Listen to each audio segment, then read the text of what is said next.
जो अपने साधन का भरोसा नहीं रखता है, इष्ट का भरोसा रखता है और खूब साधन करता है, ये दो बातें समझ में नहीं आएंगी। जब हम अहम से साधना करते हैं तो साधना का सुख भोगते हैं।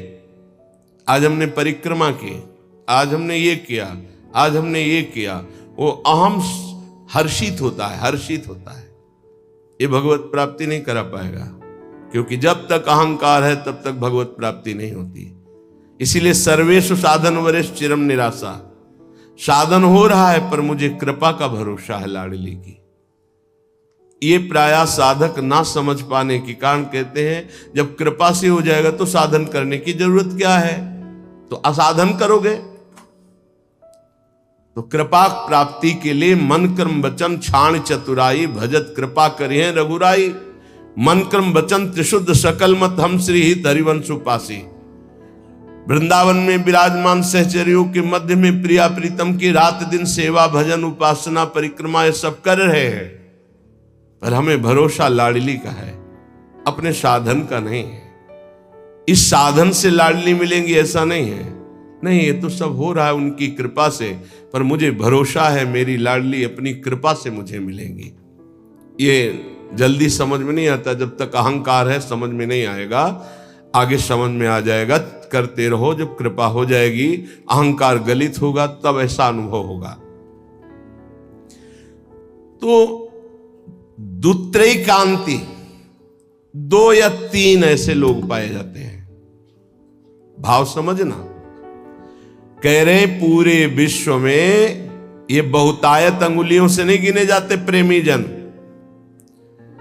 जिनको न राजाओं से मतलब है न देवताओं से मतलब है। वो स्वाप्निक सुख, जो स्वर्गलोक आदि के सुख है उनसे मतलब नहीं है, जो मोक्ष से भी मतलब नहीं रखते, जो वैष्णो धाम वैकुंठ से भी मतलब नहीं रखते, वृंदावन की एकांतिक कुंज में बैठे हुए श्यामा श्याम का जस गा रहे हैं, श्यामा श्याम के लिए रुदन कर रहे हैं, जिनका आयास प्रयास से प्राप्त होने वाले सुख की कोई आकांक्षा नहीं है, ऐसे दुत्रैकांति, 2 या 3, सरल भाषा में समझिए।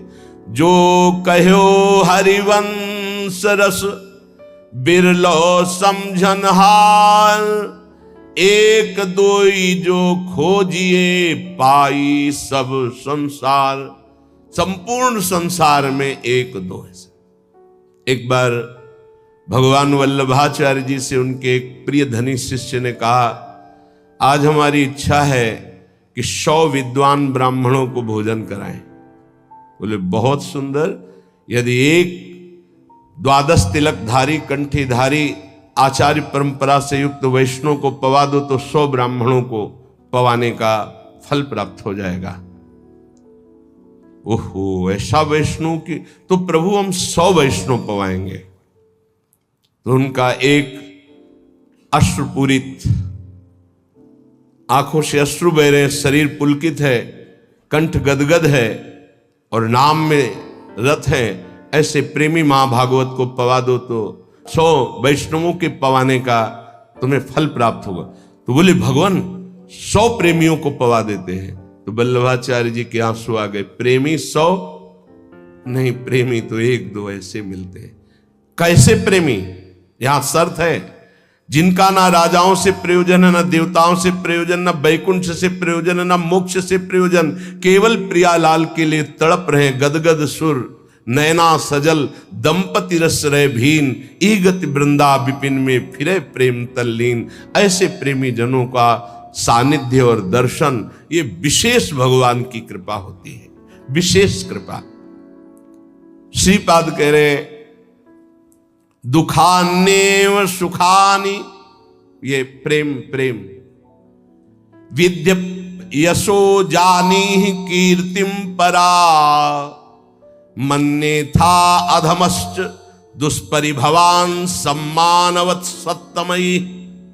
दैन्यान्येव महाविभूतिमति सल्लाभान लाभान सदा, पापान्येव च पुण्यमस्ति यदि ते वृंदावनम जीवनम। अगर प्रेम प्राप्ति करना है तो दुखों को गले लगाना सीखो, सच्ची कहते हैं।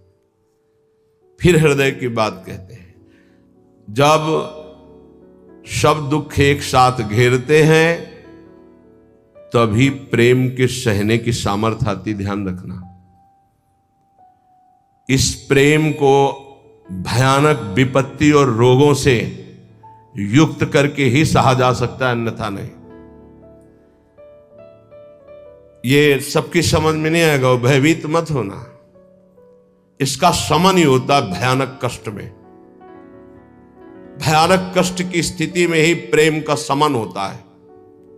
वो चाहे जैसे स्वस्थ शरीर वाला हो, जहां प्रेम का प्रादुर्भाव होगा, भारी बाहरी विपत्ति और आंतरिक, तभी वो प्रेम का समन होता, उसका पारा चढ़ता है और भगवान को अधीन कर लेता है। ये लिखा पढ़ी की बात नहीं कह रहे, हृदय की बात कह रहे हैं।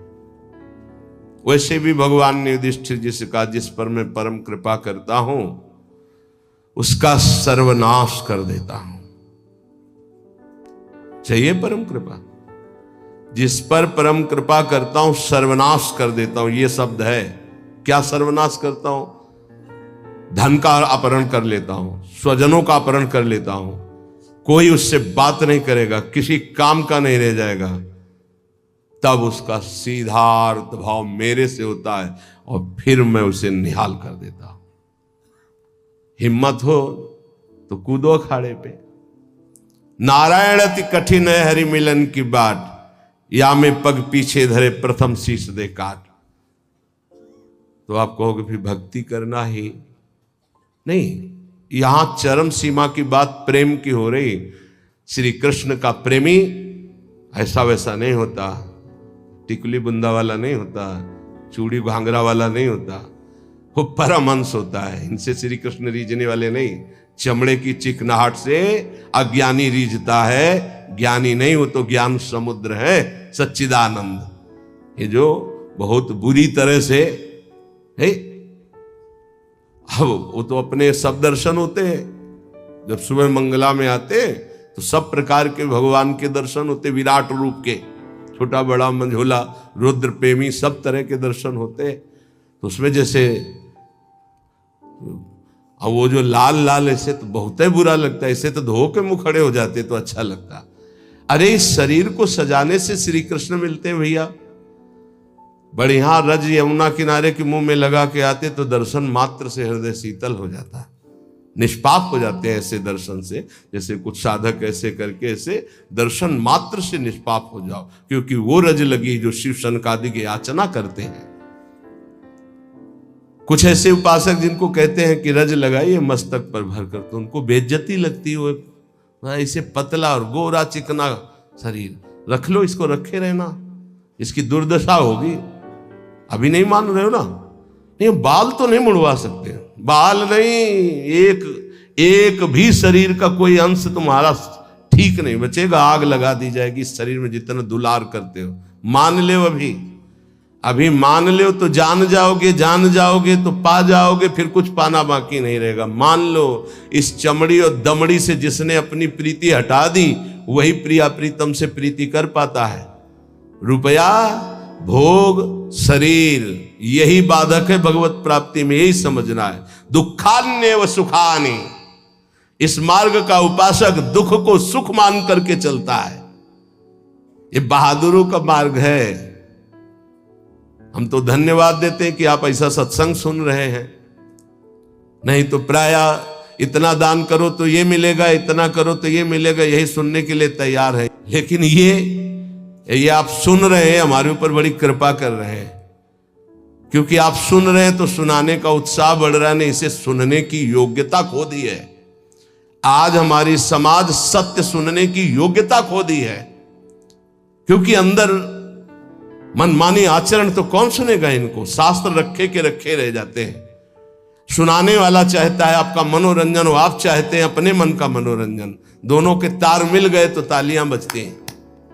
यहां तालियां नहीं बजा सकते हो, यहां मन को बजाना पड़ेगा। यहां मन को भंजन करना पड़ेगा। और यहां बैठ के सुन रहे हो, इसका मतलब बड़ी कृपा है आपके ऊपर। जब द्रवई दीन दयालु राघव तो साधु संगति पाइए। दुखान्नेव सुखान विद्य अपयशो जानी ही कीर्तिम पराम। ध्यान से, प्रेम मार्ग के उपासक को जब दुख मिलता है तो सुख की प्राप्ति होती है।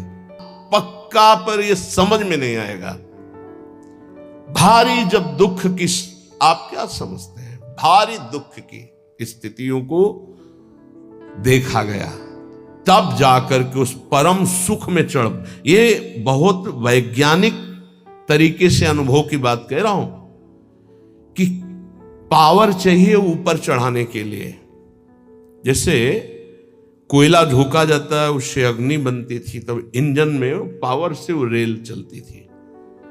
बाष्प भाप जो है बटलोई के ढक्कन को उठा दिया, उसके ऊपर उसने 100 ग्राम वजन रखा, उसको उठा दिया, फिर आधा किलो वजन रखा, उसको उठा दिया। उसी से उसको लगा कि इससे तो बहुत बड़ा कार्य किया जा सकता है। तो ये कक्षा 4-5 की कक्षा में पढ़ाया गया था कि वो इंजन का निर्माण किया, कोयले की इंजन, उसी से रेल बनी। उसका हमें नाम स्मरण नहीं है, जेम्स वाट, हाँ ऐसे कुछ नाम। तो ऐसे ही आप बिल्कुल बिल्कुल ऐसे ही समझिएगा। जब साधक के जीवन में दुख की भारी चारों तरफ, तो उसकी अध्यात्म शक्ति जागृत होती है, हर भरोसा टूट जाता है, एक भरोसा केवल श्री भगवान का, तो वो पावर से उसके मन की गति परमात्माकार हो जाती है। इसीलिए कुंती जी बहुत सोच समझ के कह रही, मुझे पग पग पर दुख चाहिए, क्योंकि दुख में तुम्हारे सानिध्य का अनुभव होता है। ये हम कृपा मनाते हैं, भगवान की कृपा मनाते हैं कि इसने वो बाजी जितवा दी जो कभी साधना में नहीं जीत सकते थे, कभी नहीं, कभी नहीं। ये खुद निज अनुभव ये कहूं खगेशा, वो भगवान ने जिता दी। इसीलिए बड़े बड़े महापुरुषों के चरित्रों को पढ़ के देखो, प्रतिकूलता का जाल बिछ जाता है उनके जीवन में। भगवान ऐसा क्यों करते हैं? अध्यात्म की जितनी ऊंचाई पर चढ़ा हुआ महापुरुष है, उतनी भारी कसौटी कसी गई। संपूर्ण आश्रय भरोसे सबका नाश होकर एक भरोसा केवल प्रभु, वहीं जो दिव्यता होती वो वहीं होती। ये पढ़ने से लिखने से साधन, यह गुण साधन ते नहीं हुई, तुम्हारी कृपा पाव कोई कोई। यदि तुम्हारे जीवन में विपत्ति दुख और संकट घिर जाए तो भगवान को कोसना नहीं, इसलिए हम बता रहे। ये वो स्थिति प्रदान करने के लिए है जो तुम कभी किसी साधना से नहीं प्राप्त कर सकते।